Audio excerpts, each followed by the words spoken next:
Welcome to an expansion of Bleak House by Charles Dickens. Here are some phrasal verbs inspired by Bleak House by Charles Dickens, crafted to reflect key characters, themes, and events from the novel. Chancery out, to exhaust resources or energy on a futile and endless pursuit, especially legal or bureaucratic. Origin, based on the never-ending case of Jarndyce and Jarndyce in the Court of Chancery. Example, they chancery out all their savings fighting over that land dispute for years. Deadlock over, meaning to conceal or suppress one's emotions or personal issues to maintain a stoic exterior. Origin, inspired by Lady Dedlock's ability to hide her feelings and secrets. Example, she's deadlocking over her sadness, but you can see that something's bothering her. Greatly up, meaning to become consumed with anger or frustration, especially against an unjust system or authority. Origin, based on the character Gridley, who is filled with rage against the Court of Chancery. Example, he greatly up when he found out that the bank had taken his house. Talking horn down, meaning to manipulate or pressure someone into compliance by threatening to reveal their secrets. Origin, refers to Mr. Tulkinghorn's use of others' secrets as leverage to control them. Example, she felt Tulkinghorn down by her boss, who knew about her past mistakes. Cook out, meaning to hoard or accumulate things in a chaotic and disorganized manner, often leading to self-destruction. Origin, based on the character Cook who hoards papers and dies by spontaneous combustion. Example, his room is a mess, he's cooking out old papers and junk everywhere. Jarndyce true, meaning to remain patient and supportive through prolonged difficult circumstances. Origin, inspired by John Jarndyce, who stays calm and kind despite the endless legal battle. Example, he Jarndyced through all the bureaucracy without losing his temper. Skimpo off, meaning to avoid responsibility or rely on others to solve one's problems while maintaining a carefree attitude. Origin, based on Harold Skimpole, who is charming but irresponsibly depends on others for help. Example, he skimpoles off his bills, expecting his friends to cover for him. Droll around, meaning to wander aimlessly, often homeless or without purpose, surviving as best as one can. Origin, refers to Joe, the poor orphan who is constantly drifting and being moved along by society. Example, he's been joing around the city trying to find a stable place to live. Small wit in, meaning to exploit a situation for personal gain, particularly in a financial or manipulative way. Origin, based on Mr. Smallwit, who is greedy and ruthless in his business dealings. Example, he small-witted in on the deal, taking a bigger share of the profits than anyone else. Bleak out, meaning to feel overwhelmed by a sense of hopelessness and despair in a difficult situation. Origin, inspired by the general atmosphere of gloom and desolation in Bleak House. Example, after months of no progress, they started to break out about the future of the project. Guppy up, meaning to persist in outwardly pursuing someone on something even when it's clearly not working out. Origin, refers to Mr. Guppy's outward and persistent pursuit of Esther Summerson. Example, he keeps gupping up the promotion but the boss already made it clear it's not happening. Jellyby around, meaning to focus on grand distant projects while neglecting immediate personal responsibilities. Origin, based on Mrs. Jellyby's neglect of her own children while focusing on her philanthropic work in Africa. Example, she's been jellybeing around organizing charity events while her own house is in chaos. Voice over, meaning to manipulate or drain someone emotionally or financially while appearing to offer support. Origin, inspired by Mr. Vos, the lawyer who represents Richard Carston but drains him financially and emotionally. Example, they vote over the client, dragging the case out to rack up more fees. Snacks be off, meaning to spread gossip or engage in small talk that unintentionally causes trouble or misunderstanding. Origin, refers to Mr. Snagsby, who often gets involved in odd matters by passing on information without knowing the full consequences. Example, she Snagsby off about the office drama and now the whole team is upset. Bucket down, meaning to relentlessly pursue or investigate someone, often with sharp focus and determination. Origin, based on Inspector Bucket, the detective who methodically investigates Lady Dedlock's secret. Example, the lawyer bucketed down the case, leaving no stone unturned. These phrasal verbs reflect the characters and situations of Bleak House in a figurative and creative way, offering a playful and symbolic interpretation of the action traits. To edit Bleak House by Charles Dickens, incorporating a new part into each chapter, we can outline where these new additions might fit based on thematic, societal, and character developments in the story. Below is an outline that incorporates character expansions, thematic enrichments, or societal reflections into each chapter, without specifying exact placement. Chapter 1, In Chancery. Addition. Introduce an observation about the Court of Chancery's impact on ordinary lives outside the courtroom, perhaps adding a brief scene where common citizens discuss how Chancery cases have ruined their families. Chapter 2, In Fashion. Addition. Expands on the contrast between the opulence of fashion and poverty outside. Add a vignette showing the disparity between Lady Dedlock's wealth and the struggles of a nearby tenant on the Dedlock estate. Chapter 3, A Progress. Addition. Deepen Mr. Guppy's motivations with a scene where he reflects on his social aspirations, adding layers to his outward pursuit of Esther by showing how he views marriage as a way to advance his station. Chapter 4, Telescopic Philanthropy. Addition. Add a minor subplot involving one of Mrs. Jellyby's children attempting to reach out for her attention, highlighting the neglect that we feel and intensifying the theme of misplaced priorities in philanthropy. Chapter 5, A Morning Adventure. Addition. Insert a scene where Esther quietly observes the contrast in the city as they navigate through it, reflecting on the role of women in society and the limitations placed upon them by Victorian norms. Chapter 6, Quite at Home. Addition.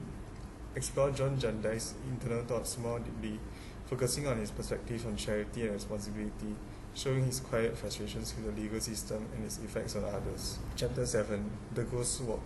Addition. Insert a haunting reflection from Lady Dedlock as she passes through the ancestral home, drawing a parallel between the physical decay of the estate and her mercy. Chapter 8, Covering a Multitude of Sins. Addition. Add a scene where Mrs. Pardiggle reflects on her own motivations for charity, suggesting that her zealousness hides a deep dissatisfaction with her personal life. Chapter 9, Signs and Tokens. Addition. Include a brief flashback for Esther, where she recalls a moment of kindness in a difficult childhood, emphasizing the theme of identity and belonging. Chapter 10, The Law Writer. Addition.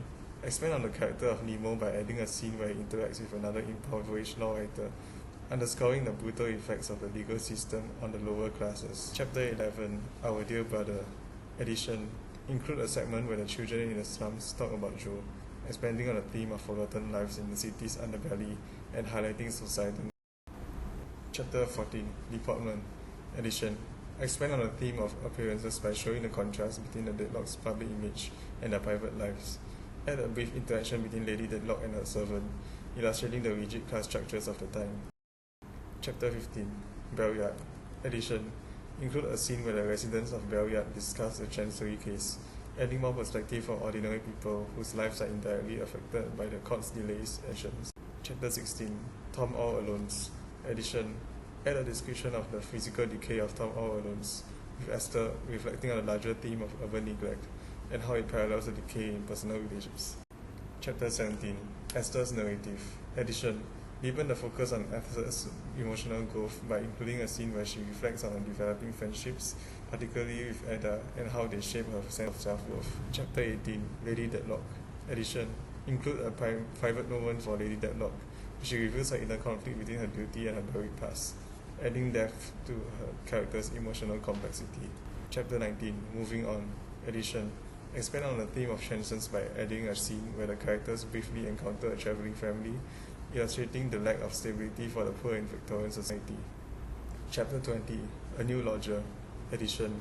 Add a vignette where Mr. Snagsby reflects on the importance of reputation in his business, underscoring the theme of appearances and social standing in a rapidly changing London. Chapter 21, The Smallweed Family. Addition. Insert a flashback to Mr. Smallweed's younger days, showing how his greed and ambition developed, tying it into the broader theme of societal corruption. Chapter 22, Mr. Bucket. Addition. Expand on Mr. Bucket's thoughts about his role in the legal system, perhaps showing him grappling with the ethical dilemmas of being both enforcer and observer of justice. Chapter 23, Esther's Narrative. Addition. Add a scene where Esther considers the impact of her actions on others, reflecting on her growing sense of responsibility and personal agency in the world around her. Chapter 24, An Appeal Case. Addition: include a scene in which John Jarndyce reflects on the futility of the Chancery case, perhaps adding a conversation with another figure who has also been caught in the endless legal process. This outline ensures thematic, societal and cultural expansions across the novel, deepening character motivations, societal critiques, and reflecting on broader themes of class, justice, and personal identity.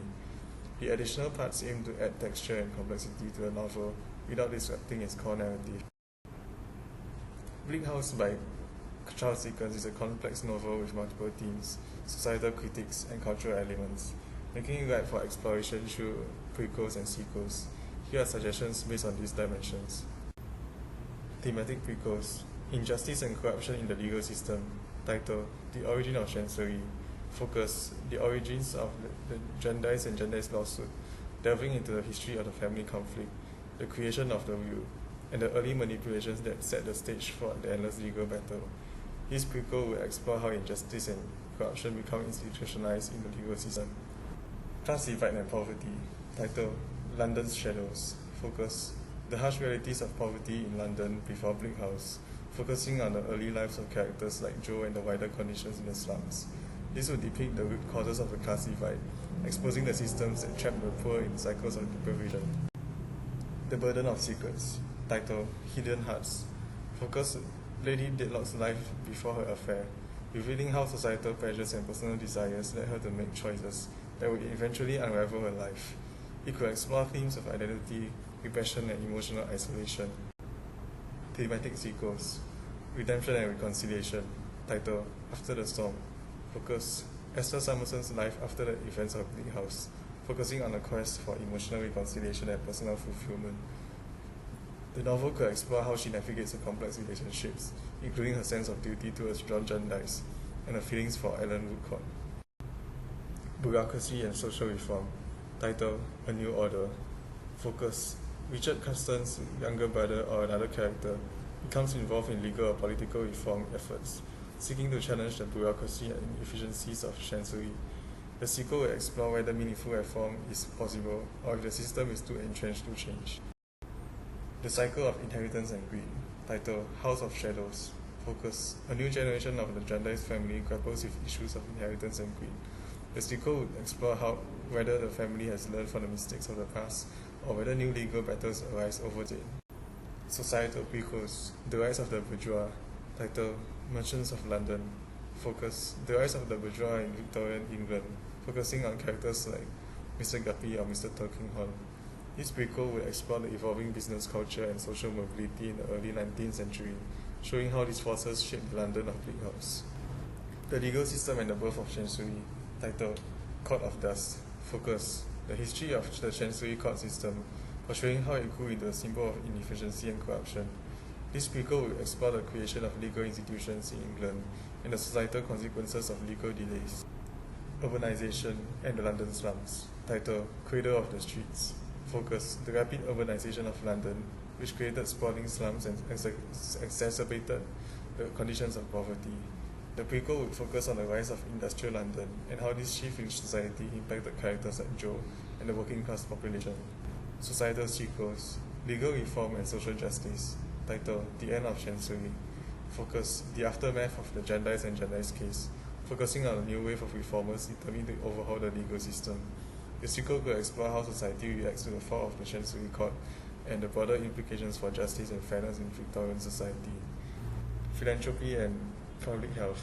Title: The Healing Hands. Focus: Alan Woodcourt's medical career, exploring how he expands his philanthropic efforts to address public health crises in London's poorest neighbourhoods. The novel would delve into the emerging field of public health and the role of philanthropy in improving social conditions. Political change and social movements. Title: Winds of Change. Focus: a sequel exploring the rise of political movements in Victorian England, particularly the push for workers' rights and parliamentary reform. Esther's children or Richard's descendants could be involved in these movements, tying the Jarndyce legacy to broader societal change. Cultural prequels. The Role of Women in Victorian Society. Title: Silent Sacrifices. Focus: the cultural expectations of women in Victorian society, particularly focusing on Lady Dedlock and other upper-class women. The prequel would explore how cultural norms restricted women's autonomy and dictated their roles in family and society. setting the stage for Lady Deadlock's tragic choices. Cultural influence of Gothic literature. Title: Shadows of Fear. Focus: the influence of Gothic literature and the supernatural in shaping Victorian imagination. The prequel could explore how the Gothic tradition informs the atmosphere of Bleak House, particularly in relation to Chesney Wold and its haunting presence. Fashion and social status. Title: The Cost of Elegance. Focus: the role of fashion in reflecting social status and wealth during the Victorian era.